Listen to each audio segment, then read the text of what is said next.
राधा रानी की कृपा से वो प्राप्ति होती है। इसीलिए यही उपासना के प्राण केंद्र है मंजरी भाव उपासना पद्धति। मंजरी भाव उपासना राधा रानी के जो नित्य सखी, सखी का हम लोग आलोचना किए हैं। राधा रानी की सखी पांच प्रकार, सखी, प्रिय सखी, प्रिय नर्म सखी, प्राण सखी और नित्य सखी। सखी साधारण सखी कृष्ण में अधिक प्रेम रखते हैं, राधा रानी में कम प्रेम रखते हैं, ये साधारण सखी। प्रिय सखी समस्नेहा, राधा रानी में जितना प्रेम कृष्ण में भी उतना प्रेम, समस्नेहा। प्रिय नर्म सखी, जो राधा रानी में प्रेम कृष्ण में भी प्रेम है, लेकिन राधा रानी के पक्षपात करते हैं, राधा रानी के साथ रहते हैं, राधा रानी को समर्थन करते हैं, हर समय राधा रानी के साथ रहते हैं। यह है अष्टविधा प्रधान सखी, ललिता विशाखा चित्र इंदुल का चंपक लता रंगदेवी तुंगवित सुदेवी। ये राधा रानी के स्वरूप है। सब राधा रानी के सहस्त्र नाम में है।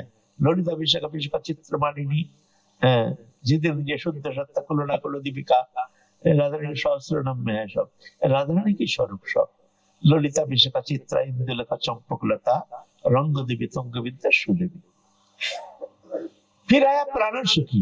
प्राण सखी है राधा स्नेहादिका, सपक्षा, सपक्षा, विपक्षा, सुहृद पक्ष, तटस्थ पक्ष, चार पक्ष है राधा रानी के सहचरी। जो सखी है, प्रिय सखी जो है सुहृद पक्ष, तटस्थ पक्ष, और ये जो ललिता विशाखा दिया ये है सुहृद पक्ष।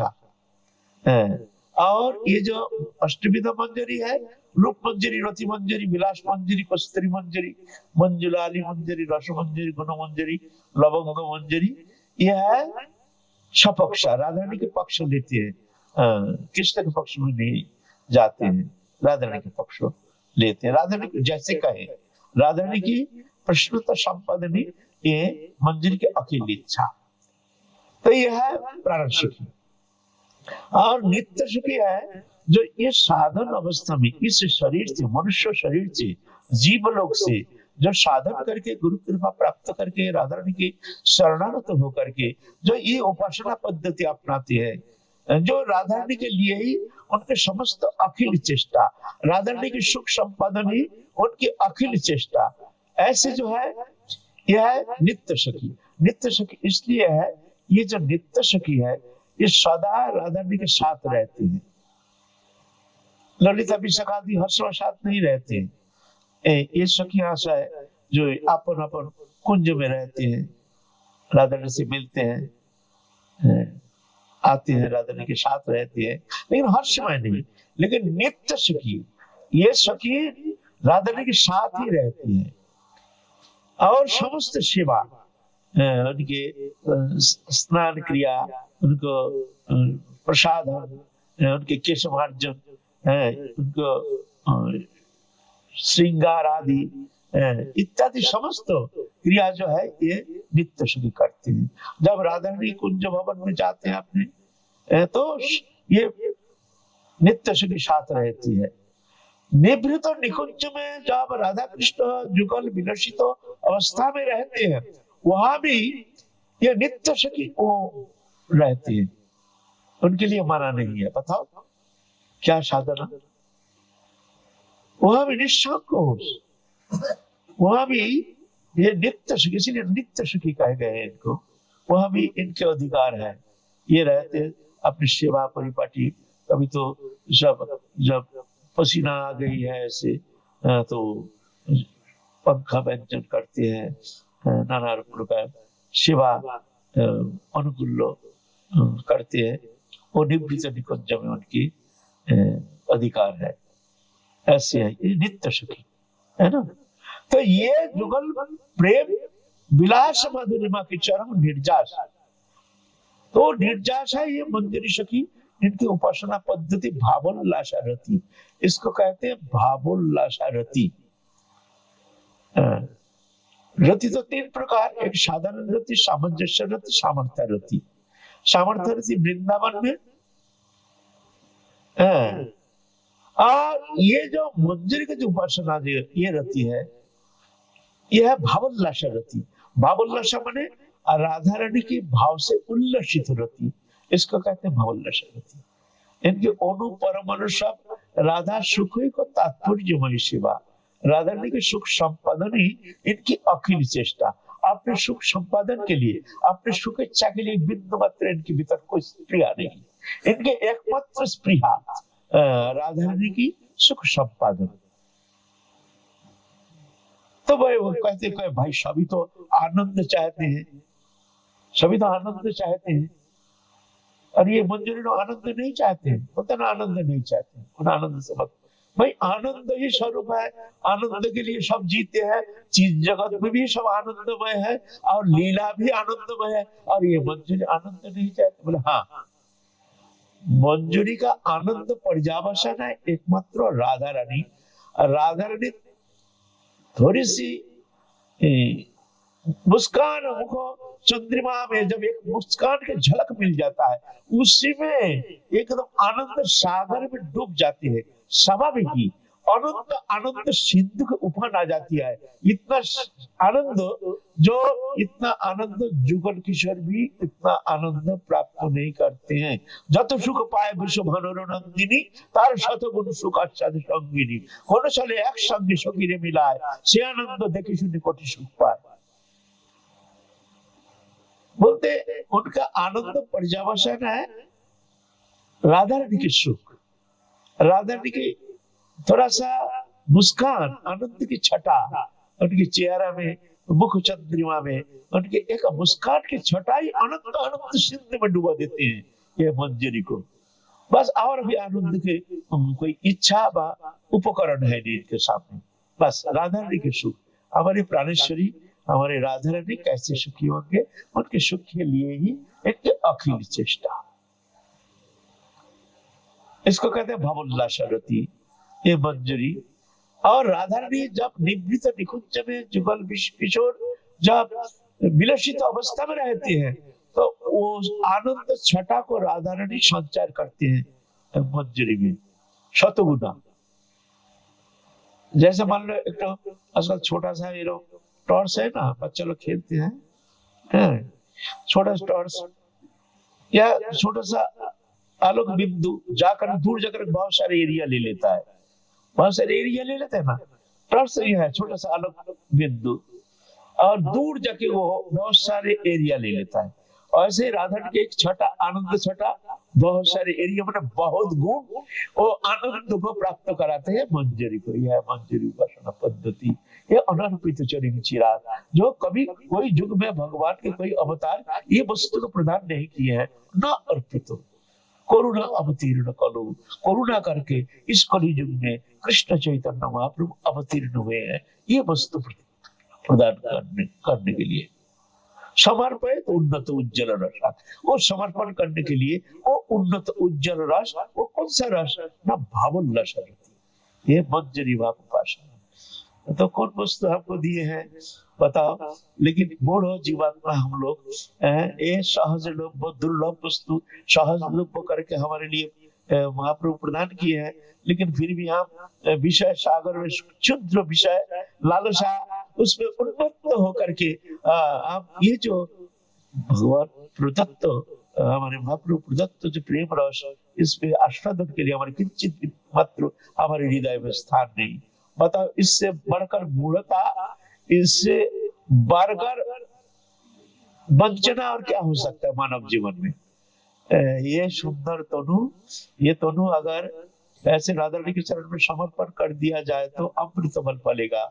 और ये तनु अगर संसार के लिए समर्पण किया जाए तो जहर पहले का चला जाएगा संसार सागर में। और राधा रानी के चरण में समर्पण कर दोगे तो बस संसार से मुक्त होकर वो प्रेम धन प्राप्त होकर तुम धन्याति धन्य हो जाओगे। तो आप लोग आलोचना कर रहे हैं महाप्रभु के ये अवतार की कथा। आज अद्वैत आचार्य प्रभु जो महाप्रभु के परम प्रिय पार्षद है, जो सदाशिव अवतार, उनके जीवन चरित संबंध में हम लोग आलोचना कर रहे हैं। कई दिन से हम लोग आलोचना किए हैं। आज पुनरावृत्ति की आवश्यकता नहीं है क्योंकि समय लग जाएगा।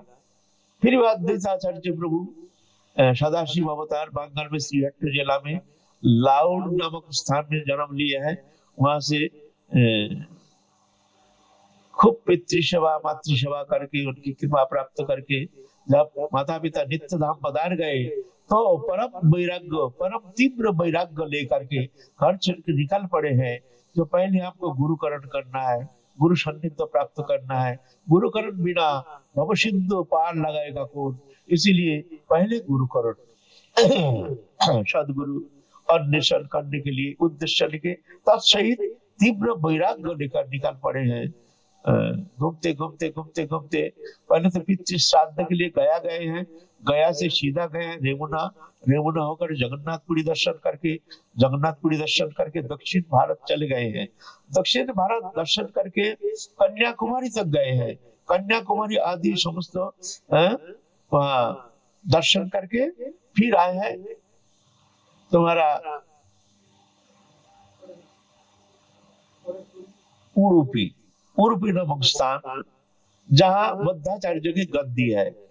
वहां गए हैं तो वहां माधवेंद्र पुरी नामक जो महाप्रभु के परम गुरुदेव भोग लीला में महाप्रभु के गुरु विद्यमान है और सब संत हैं। सत्संग हो रहा है वहां जा करके और हरि कथा तो श्रवण करके उनके भीतर ऐसे सात्विक विकार, अष्ट सात्विक विकार, अश्रुकंप पुलक शेत सर्वभंग वैवर्ण स्तंभ मूर्छा प्रलय, ये सब अष्ट सात्विक विकार है। तो भगवत तनु है, तो भगवती तनु, तो साधारण जीवात्मा नहीं है। तो हरि कथा श्रवण करके उनके भीतर ऐसे अष्ट सात्विक विकार में विकारित हो रहे हैं। देख करके माधवेंद्र पुरी वो तो परम वैष्णव, परम सिद्ध संत है, परम कृष्ण प्रेमी संत है। बड़े चकित हो गए, भाई इस कलियुग में ऐसे एक नवीन यौवन और इतने सुंदर उनके भीतर ऐसे भवंतर, ऐसे सात्विक विकार, ये तो साधारण मनुष्य में ये तो देखने में आता नहीं है। ये कोई असाधारण, कोई शक्ति संपन्न महापुरुष बिना ऐसे विकार, ऐसे कृष्ण प्रेम में पुलकित अंग होना कदापि संभव नहीं है। तो जान करके अरे तो पहुंची हुए संत है, जौहरी तो हीरा को पहचानते हैं ना, तो माधवेंद्र पुरुष एक सिद्ध संत पहचान गए हैं, छाती में भर लिए हैं।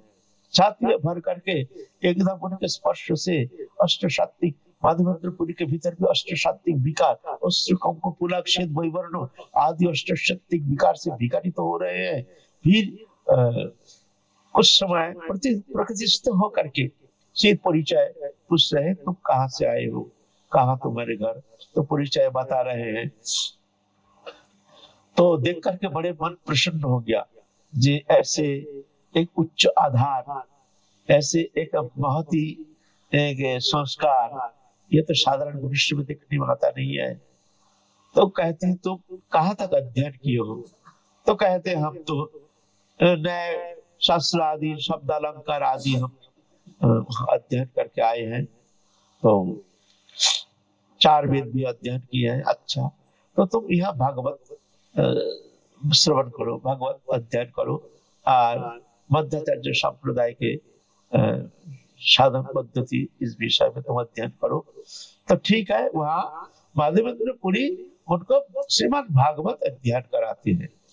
श्रीमद् भागवत अल्प दिन में ही भागवत में एकदम पारदर्शिता दिखाए है, अद्भुत पारदर्शिता। एक बार श्रवण करने से ये कंठस्थ हो जाते हैं। देख करके माधवेंद्र पुरी तो बहुत प्रसन्न हो गए हैं। फिर आप चलेंगे, माधवेंद्र पुरी भी चलेंगे, ठीक है बेटा, तुम धन्य हो, तुम कृतकृत्य हो, फिर कभी मौका मिलेगा तो हम आएंगे, कभी मिलेंगे तुमसे, ऐसे कह करके माधवेंद्र पुरी तो विदाई दिए हैं। आप अद्वैत आचार्य प्रभु सीधा वहां से तीर्थ पर्यटन करने के लिए चल दिए। कुछ दिन वहां रह करके श्रीमद् भागवत आदि का अध्ययन करके फिर माधवेंद्रपुरी की सेवा उस प्राप्त करके अपने को कृतकृत्य धन्याति धन्य मान करके आप चल रहे हैं। वहां से चलते चलते दक्षिण भारत के समस्त तीर्थ घूमते घूमते आए हैं पुष्कर। पुष्कर तीर्थ दर्शन करके द्वारकापुरी आदि ये सब दर्शन करके वहां सीधा आए हैं हरिद्वार। फिर हरिद्वार आकर के वहां गंगा स्नान करके बड़े तृप्त हुए हैं। फिर ऋषिकेश होकर के सीधा चले गए बद्रिकाश्रम। बद्रिकाश्रम जा करके बड़े नृत्य गीत किए, बड़े परमानंद में खूब नृत्य गीत किए। बद्रिकाश्रम बद्री नारायण का दर्शन करके बड़े आनंद प्राप्त हुए हैं। फिर वहां से लौट के आए हैं दर्शन करते करते उदासीन अजाचक वृत्ति किसी कुछ मानते नहीं है, तीव्र वैराग्य चल रहे हैं। अरे भगवती तो ढूंढ के क्या कमी है, लीला करने के लिए प्रकटन किए है आपने को। वो तो साधारण हमारे जैसे बद्ध जीवात्मा नहीं है, चल रहे हैं परमानंद में, परमानंद स्वरूप सदाशिव चल रहे हैं। चलते चलते वहां आए हैं गंडक तीर्थ। गंडक में स्नान करके वहां से शालग्राम संग्रह किए हैं, पर्याप्त को पवित्र मान करके फिर जाके चले हैं वहां जनकपुर। जनकपुर होकर के वहां बहुत नृत्य गीत किए, नृत्य गीत करके वहां से आए हैं सीतामढ़ी। सीतामढ़ी में माता जानकी के जन्मभूमि दर्शन करके खूब नृत्य गीत किए। तो वहां देखते हैं एक दिन जो एक वृक्ष के नीचे एक परम सुंदर युवा बड़े सुंदर दिव्य कीर्तन कर रहे हैं, दिव्य जुगल विलास कीर्तन कर रहे हैं। तो जाकर के उनसे मिले, और इतना सुंदर, इतना तीर्थ भ्रमण करके आए हैं, ऐसे दिव्य कीर्तन तो कभी हम तो श्रवण नहीं किए हैं। परिचय पूछे है आप कौन है, तो कहते मैं विद्यावती हूँ, मैं वो विद्यावती है ना, तो विद्यावती वहां उनसे मिले हैं। फिर उनके सानिध्य में रह करके बोले आप थोड़ा सा कीर्तन सुनाइए, थोड़ा सा हरि गुणानुवाद श्रवण कराइए। तो विद्यावती बड़े सुनित कंठ से इतना सुंदर दिव्य राधा कृष्ण जुगल माधुरिमा महिमा कीर्तन किए, सुन करके तो अश्रुकंप पुलक ऐसे विकार से विकारित हो रहे अद्वैताचार्य प्रभु, दिव्य विकार। फिर वहां से उनसे विदाई लेकर के फिर चले आए हैं, सीधा आए हैं आपका प्रयागराज। प्रयागराज आकर के प्रयागराज में बिंदु माधव दर्शन किए। बिंदु माधव त्रिवेणी संगम में स्नान करके बहुत कृतकृत्य हो गए हैं। गंगा में स्नान करके बड़े आनंद प्राप्त किए हैं। फिर जितना साधु संत है सबसे मिले, वहां के जितना तीर्थ है सब तीर्थ है अवगाहन किए। फिर वहां से चल दिए काशीराज। काशीराज में आकर के मुनिकर्णी का घाट में स्नान किए। वहां से स्नान करके माँ अन्नपूर्णा का दर्शन किए और समस्त साधु संत से मिले हैं। वहां के पवित्र तीर्थ भ्रमण करके फिर वहां से आए हैं सीधा वृंदावन, काशीपुरी होकर। वृंदावन में जब आए हैं तो अब उनके भीतर में ऐसे भाव उद्गार हो गया, ये दिव्य भूमि, ये वृंदावन की राज, ये तो साधारण नहीं है, वो भगवान की लीला भूमि। भगवान जब अवतीर्ण हुए थे यही जुगल विलास भूमि है, यहाँ यही राज है। भगवान जब अंतर्धान हो गए तब तो ये राज को उठा के ले नहीं गए, वही राज है। वो कृष्ण लीला के उस समय के ही राज है अभी विद्यमान। ये राज में इतनी शक्ति है, ये राज आपको प्रेम प्रदान करने में समर्थ है। राज, सिर्फ राज। कोई अगर भजन पूजन नहीं करते हैं, ये वृंदावन में राज में रोज लोटपोट खाते हैं, तो वृंदावन के राज उनको प्रेम प्रदान करने में समर्थ है।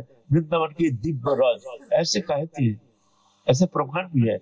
हाँ, इसके भीतर बात है कि धामापराध और नामापराध वर्जित होना चाहिए। धामापराध नामापराध होने से फिर जाके वो आशु फल प्रदान नहीं करते, अरे बहुत शीघ्र वो फल प्राप्त नहीं होता, समय लगेगा, मिलेगा जरूर। नामापराध है, जैसे प्रधान है संत निंदा, संत अपराध, गुरु अवज्ञा,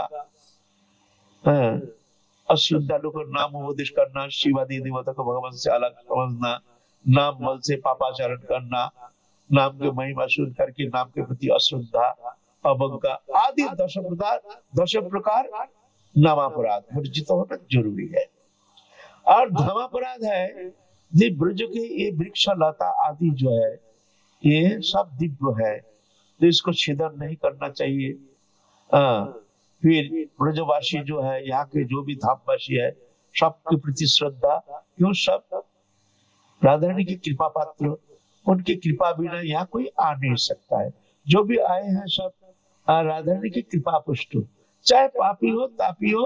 अरे पापी तापी ये तो पंचभौतिक शरीरधारी मात्र ही, कुछ ना कुछ पाप तो रहेगा ही। ऐसा कोई मनुष्य तनु है नहीं जो कि सर्वत भाव से समस्त पाप मुक्त हो। मनुष्य में 18 प्रकार दोष प्रधान है। मोह, तंद्रा, भ्रम, दुख, रस, परिश्रम, असत्य, क्रोध, आकांक्षा, आशंका, विश्व विभ्रम, उल्लंघन का वैषम्य, लोलता, मद, मात्सर्य, हिंसा, छेद, परापेक्षा, ये सब 18 दोष जिनमें प्रधान है। ऐसा कोई मनुष्य शरीर है नहीं जो सर्वथा दोष मुक्त हो। किसी में कोई दोष की अधिकता, किसी में कोई दोष की न्यूनता, इतना ही फर्क है, लेकिन है ही नहीं, ये कहा नहीं जाएगा। जैसे मान लीजिए हम साधु हैं, दूर से देखने में लगता है जैसे समस्त दोष वर्जित, काम क्रोध आदि वर्जित। वास्तव में ऐसा नहीं, हमारे भी क्रोध है, लेकिन विवेक के द्वारा उसको दमित करने का प्रचेष्टा करते हैं। जो कोई देख लेंगे क्रोधित हो जाएंगे, लोग कहेंगे, निंदा करेंगे, साधु है इतना क्रोधित, तो क्रोध तो आ गया, इतना क्रोध आया जो मैं भी कुछ दिखा दूं, लेकिन सहन कर गया। तो दूसरा कोई देख के क्या समझते हैं, जो इनमें क्रोध है नहीं। वास्तव में ऐसा नहीं। जो महापुरुष जो साधु है वो अपने क्रोध, काम क्रोध आदि को अपने विवेक के द्वारा दमित करके रखने में समर्थ है। लेकिन आज जो अविवेकी पुरुष है वो दमन करने में असमर्थ होकर के निकाल जाता है। तो आप कहते हैं ये बहुत कामुक है, क्रोधी है, लोभी है। वास्तव में जब तक शरीर में आत्मबुद्धि है तब तक सर्वथा निर्दोष होना संभव नहीं है। कुछ ना कुछ दोष रहेगा ही। लेकिन हाँ, दोष रहेगा इसका मतलब ये नहीं कि उसको हम दमन करने के लिए कोशिश नहीं करेंगे ना। बुद्धि के द्वारा, विचार के द्वारा उसको दमित करने के लिए प्रयत्न करना, ये साधु का स्वभाव है, होना चाहिए। तो ये ब्रजभूमि में यहाँ किसी का दोष दिखना नहीं है। अगर रस की कृपा चाहते हो, किसी का दोष नहीं है। और यहाँ तो सब साधु संत है। यहाँ तो साधारण देखते हैं, साधारण नहीं है, सब असाधारण है। तो ऐसे समझना चाहिए, जो कैसे भी हो हमसे श्रेष्ठ है, कैसे भी खराब हो हमारे लिए वो प्रणम्य है, ये हमसे श्रेष्ठ है। ऐसे जान करके सबके प्रति आदर, बुद्धि, श्रद्धा ये रखना जरूरी है। नहीं तो अगर अश्रद्धा करोगे तो धाम के प्रति अवज्ञा बुद्धि, धाम के प्रति अनादर, अमर्यादा, धामवासी के प्रति अमर्यादा, वृक्ष लता के प्रति साधारण वृक्ष बुद्धि करके इसको छेदन करना, तो धाम अपराध होता है। तो धाम अपराध होने से फिर जाके वो प्रेम उतना जल्दी मिलता नहीं है, मिलेगा बहुत समय लग जाएगा। ये रज में इतना शक्ति, यही रज है, यही गिरिराज महाराज है। वो गिरिराज भगवान ले नहीं गए हैं। जिस गिरिराज में भगवान गोचरण करते थे वही गिरिराज वर्तमान है, वही जमुना है, वही वृंदावन है ना। इसीलिए वृंदावन तो दिव्य भूमि है, लेकिन हमारे अज्ञानता के कारण, हमारे अहंकार के कारण, हमारे माया मोह के कारण ये दिव्य बुद्धि है नहीं हमारे पास। आप तो इसका साधारणीकरण कर लेते हैं, ये तो ऐसा ही है। वास्तव में ऐसा नहीं है। वृंदावन के 3 स्वरूप, एक है दृश्यमान, एक है प्रकट, एक है अप्रकट। तीन वृंदावन इस वृंदावन में विद्यमान है। दृश्यमान है बाहरी, जैसे जाते हैं जो वहां के घर मकान दुकान वृक्ष लता आदि, जो यहाँ वृंदावन से कोई भेद नहीं दिखता है, एक ही दिखता है, यह दृश्यमान। चर्म चक्षु से देखे तारे प्रपंचेर सम, प्रेम नेत्रे देखे तार स्वरूप प्रकाश, वृंदावनेर गोप गोपी रास विलास। चर्म चक्षु से इसको प्रपंच जैसे दिखता है, ये माया है, माया के कारण ऐसे, वास्तव में ऐसा नहीं है, ये दिव्य है। प्रेम नेत्र से ये वृंदावन में आपको दिव्य वृंदावन का प्रकाश दिखने में आएगा। प्रकट लीला जहाँ कृष्ण जन्म ग्रहण किया है या लीला प्रकटन किया है, प्रकट लीला। और अप्रकट नित्य धाम, नित्य वृंदावन, वो नित्य वृंदावन भी यहाँ विद्यमान है। तीन वृंदावन का प्रकाश है। इसलिए वृंदावन धाम में आकर के बड़े सावधानी से, बड़े विचार के द्वारा विनम्रता प्रकाश तत्सहित शक्य वृद्धि श्रद्धा वृक्षता आदि को काटना नहीं चाहिए, और सबके प्रति आदर बुद्धि, ऐसे भावना लेकर वृंदावन आने से लाभ तो बहुत है। तो अद्वैत आचार्य गुरु वृंदावन में आकर के वो दिव्य भाव प्राप्त हो करके आनंद में नित्य गीत कर रहे हैं। द्वादश भ्रमण किए हैं, भ्रमण करते करते गए आदित्य टीला वृंदावन में, वहां जा करके एक दिन विश्राम कर रहे हैं। विश्राम कर रहे हैं तो स्वप्न में ठाकुर जी आए। ठाकुर जी आके कहते हैं, कमलखो हम यहाँ पड़े हैं, तो हमको उद्धार करो, उद्धार करके हमको स्थापना करो।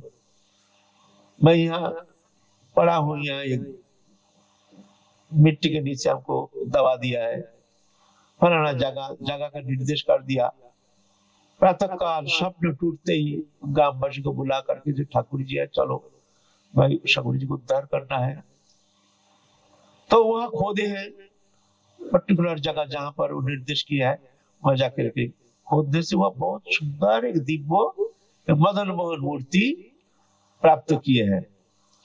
मदन मोहन मूर्ति प्राप्त करके फिर ग्रामवासी बुला करके वहां एक झोपड़ी उपड़ी सुंदर करके बना करके उसकी स्थापना करके, और एक पुजारी ब्रजवासी पुजारी आगे उनको पूजा करने के लिए उनको निर्देश किया गया।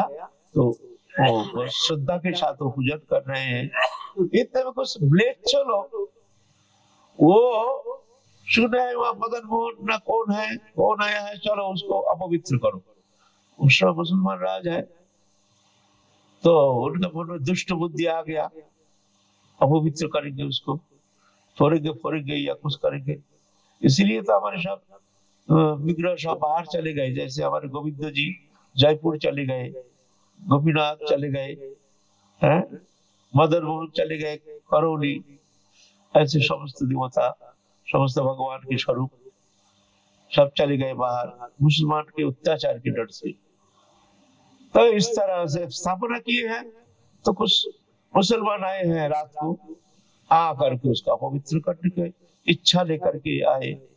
आ करके ठाकुर जी क्या किया है, वो फूल जो गिरा हुआ था ना, फूल पूजा के फूल, उसके नीचे दुबक गए, छोटा सा बालक बन के, बाल गोपाल बन के वहां दुबक गए। ठाकुर जी स्वयं, मंदिर तो है नहीं, थोड़ा जबर है नहीं, ऐसी झोपड़ी उपड़ी बना करके प्राथमिक कुछ दिन सेवा निर्वाह के लिए ऐसे भगवान को स्थापना किए। आप वृक्ष लोग देखते ठाकुर जी आए नहीं, तो वो लोग चले गए। प्रातः काल पुजारी आए, पुजारी आकर के तो रोना पीटना शुरू कर दिए। जो मुसलमान लोग तो ले गए, ठाकुर जी का पवित्र कर दिया है। कहाँ गए ठाकुर जी, तो पीट पीट के रोना शुरू कर दिए। अद्वैत आचार्य प्रभु मन कमलक्ष आए हैं पूजा देखने के लिए, ठाकुर जी कैसे हैं, कैसी पूजा। आप देखते हैं रोना पीटना शुरू किया, पुजारी क्या हुआ क्या हुआ क्या हुआ। और अद्वैत आचार्य प्रभु भी दिखते हैं, वहां तो ठाकुर जी है नहीं, क्या हुआ, कहाँ ले गया। बोलते हैं म्लेच्छ लोग आके उनको ले गए, क्या क्या हुआ पता ही नहीं चल रहा, ठाकुर जी कहाँ गए। अद्वैत आचार्य प्रभु भी बहुत दुखी हो गए। ठाकुर जी के इतना सुंदर ठाकुर जी उद्धार किए, और ये ठाकुर जी इस तरह से क्या लीला कर रहे हैं भगवान जाने। तो ठाकुर जी जब थोड़ा सा सो गए, उसमें स्वप्न में आकर के कहते हम गए नहीं, वहां बाल गोपाल बन के वो फूल के नीचे हम पड़े हैं, वहां ढूंढना हम मिल जाएंगे। हम बाल गोपाल रूप में वहां चले गए, वहां पर रह गए। तो अद्वैताचार्य प्रभु से फूल हटाए, देखते हैं वहां बाल गोपाल रूप में। अब मदन मोहन हो गए हैं मदन गोपाल, वो मदन मोहन हो गए, अब मदन बच्चा बन गए ना, तो मदन मोहन हो गए मदन गोपाल नाम हुआ। तो पुजारी को अद्वैताचार्य प्रभु कहे हैं जो ये ठाकुर जी का नाम अब हो गया मदन गोपाल, तुम पूजा करो। फिर अद्वैताचार्य जी को प्रभु का स्वप्नादेश किया है ठाकुर जी, जो हमको एक यहाँ के ब्राह्मण चौबे ब्राह्मण है वो आएंगे, उनको दे देना, नहीं तो यह कहाँ मुसलमान का अत्याचार ऐसे है, क्या होगा तो हमको दे देना, हम तो वही हम सेवा ग्रहण करेंगे, ऐसे आदेश किया है। तो एक चौबे ब्राह्मण वहाँ आए हैं, आकर के अद्वैताचार्य प्रभु उनको सेवा समर्पण किया है, जो ठाकुर जी का आदेश हुआ। और वो ब्राह्मण भी बड़े प्रेम से बड़े आदर से ठाकुर जी को ले गए अपने घर, लेकर के सेवा पूजा कर रहे हैं। फिर आगे हम लोग चलेंगे काल अद्वैताचार्य प्रभु क्या लीला करते हैं, इस विषय में हम लोग फिर काल आस्वादन करेंगे। आज की कथा विश्राम। जय जय श्री राधे श्याम, हृदय गौर हरि बोल। बोलिए सद्गुरुदेव भगवान की।